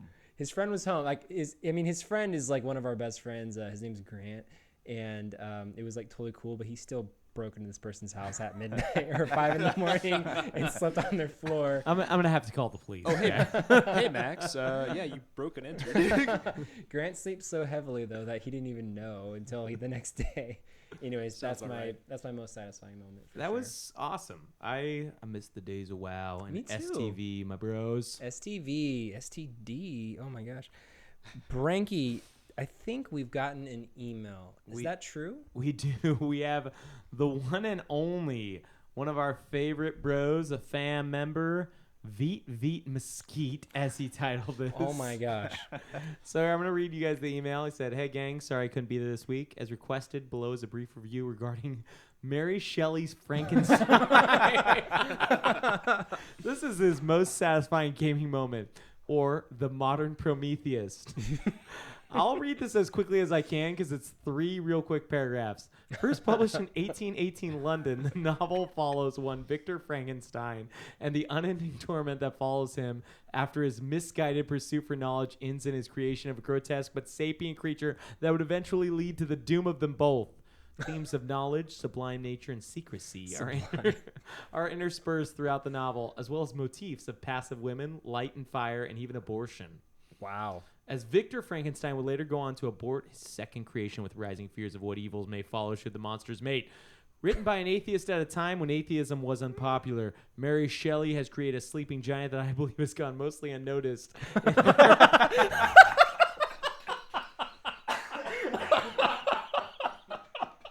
Dude, the libraries are going to be off the hook after this. It's created a sleeping giant that I believe has gone mostly unnoticed in our modern day. And I vow to spend my time promoting it as frequently and as often as I can for the remainder of my life. 5 stars. Jacob Mark Schaefer. And then he wanted to ask you, Dave, any update on Fez? Yeah. I think Dave beat Fez was what he said this week. That was the first thing he said. I bought and beat Fez. I spent 30 or 40 hours of my life playing it. Oh my gosh. That was awesome, Jake. We miss you. Have That's fun hilarious. in Oregon. Yeah, safe travels, my brah. That was amazing. So real quick, we also got a couple new reviews on the podcast. So thank you for posting those. I'm going to read them aloud. So this first review is by Harrison's 13. Great podcast, 5 stars. I play games myself and love hearing these guys talk about games. I think it would be awesome, though, if you had people call in, kind of like a morning radio talk show.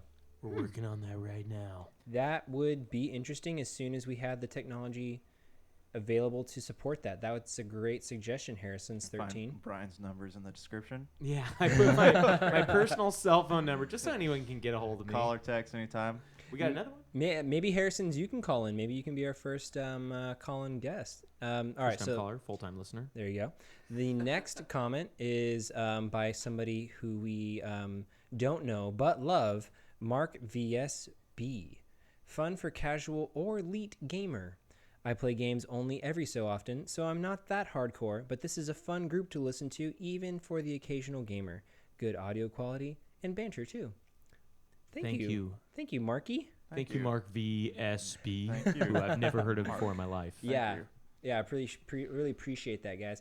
I also encourage all of our other listeners out there to please rate and review our podcast. We appreciate the feedback, and hopefully we can implement that and keep improving the show. So thanks so much, guys. I think it's time to sign this sweet baby off. Episode 20 dose. Real quick, do a quick plug for ourselves.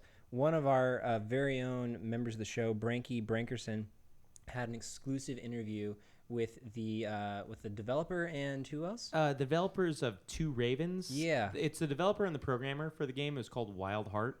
That should be up as of today. And It's up now. Yeah. It was really, really fun. They're really cool guys. They're really cool guys, and we're hoping to do more of that stuff in the future because we think Where it's can they find really us? fun. They can find it on iTunes or at podcast.com. They can also find us on Instagram. Dave, you want to give us all those sweet deets, though? Yeah, hopefully I can get it right this time. But real quick before I forget, Josh, what is that like broadcast thing that your Podcast Radio Network. podcast radio network? So we encourage you guys to listen to us on that as well. Tuesday nights at 7 o'clock. There you go. Tuesday nights at 7. So real quick, one more plug. Email us at superbsgamescast@gmail.com. No. Oh my gosh. The What is Gmail it? is SuperBSCast. Sorry. Oh, wow. That's the one. Super BS Cast. Oh, like the Twitter as well. Yeah. Okay, so all of me being an idiot is going to be good for the listeners, though. Super BS Cast at Gmail. Twitter, Super BS Cast. Instagram, Super BS BS ASS. Yes. No, I'm just kidding. Super BS Games Cast. Thanks, guys. We really appreciate it. Hit us up on those mediums, and we are out. Oh, wait, no, I'm sorry. We're not out. Real quick, I What's want up? to check. What's going on with you, Tom? Are you going to be back anytime soon? I want to hear what's what's your going future life on? journey, my bro? Well, actually, next week I'm moving to Arizona next Friday. yeah. I got a new job as a physical therapist at a hospital. It's Kingman Regional Medical Center. Giving them a plug. that Plugging hospital. them. New employer. Go there, you dudes. You know you need it. Kingman's a very small town on Route 66, so I'm sure you've heard it in the Nat King Cole song. Get your or kicks, anybody man. else who's done the song before Nat King Cole. But basically it was a great opportunity, great benefits. Really hard to say no, especially with student loans where they are right now. And I figure Love me some student loans. right now I'm a bachelor, got some disposable income. It'd be a good time to kind of get get out. Yeah, you're not gonna want to do it later, so it's good to take advantage of that now. Exactly. Great coworkers. I also interned out there for my first experience when I was still in school. So it was a great connection from the start. The guy I used to work with is actually now my boss, and he actually gave me a cell phone call back in May, and they paid for me to come out there for an interview. It was very much of a formality. They said, we already interviewed you Oh, cool. last year during your internship, and we love the work you're doing. So And they gave you free gaming hours, right? Where they Yeah. just let you game on the job so for I a can while. take time away from work to get my continuing education in video games, so I can keep doing it, get going on that. So Well, cool. Well, Yeah. thanks for being on the show with us, Yeah, Tom. thanks, Tom. thanks for having me. It was yeah, awesome. it was great having you. Maybe per Harrison's 13 suggestion, you can call in from AC every now and again. I'd love to call in and let you guys know how Yeah, Madden let us know 18 how is. Madden Yeah, goes. please. Oh, I do. Please. I actually kind of want to hear that. You made a really compelling case to buy the game. Well, thank you. I do what I can to get my research, and I'll keep trying to play. I guess Heroes on iPad. Yeah, let us know how Fafner is treating you. Fafner's doing well. He's doing well at Tower right now. Nice. So There you go. You things are going still good. play the Faf? I still play Fafner. I still play Tower. As what I always Yeah, I played. saw that screenshot you sent me. You're a tower man. That's what I am. Towers man himself. Cool, guys. Well, thanks again. Super fun tonight. And we're Super BS. Out. Peace.